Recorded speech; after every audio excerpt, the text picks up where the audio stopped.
Ces mots n'ont fait que conforter l'image d'arrogance et de déconnexion dont nous souffrons, hélas, encore trop souvent à l'étranger.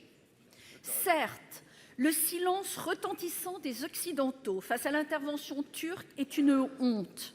Mais celle-ci n'est pas le fait de l'OTAN, ni de l'ONU du reste, qui ne sont que l'émanation de gouvernements nationaux.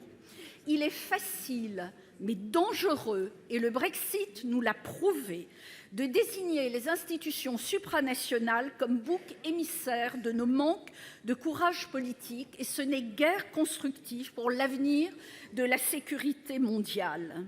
Je voudrais également rappeler que l'OTAN a 70 ans et avec 29 États membres est l'alliance la plus réussie de l'histoire du monde. Beaucoup de pays font d'énormes efforts pour la rejoindre, car elle a su garantir la paix pendant ces 70 ans sur le territoire des États membres.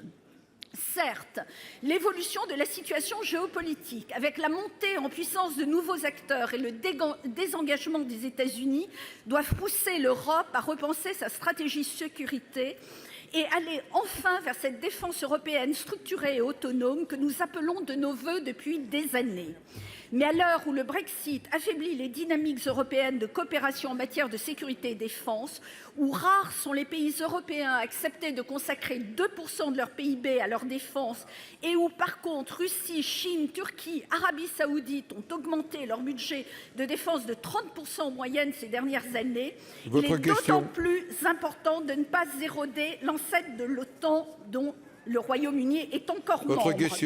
Monsieur le Premier ministre, la France ne devrait-elle pas se positionner en fer de lance de cette réforme pour pouvoir, avec empathie et bienveillance, construire cette Europe de défense au lieu de mettre au pilori l'OTAN ?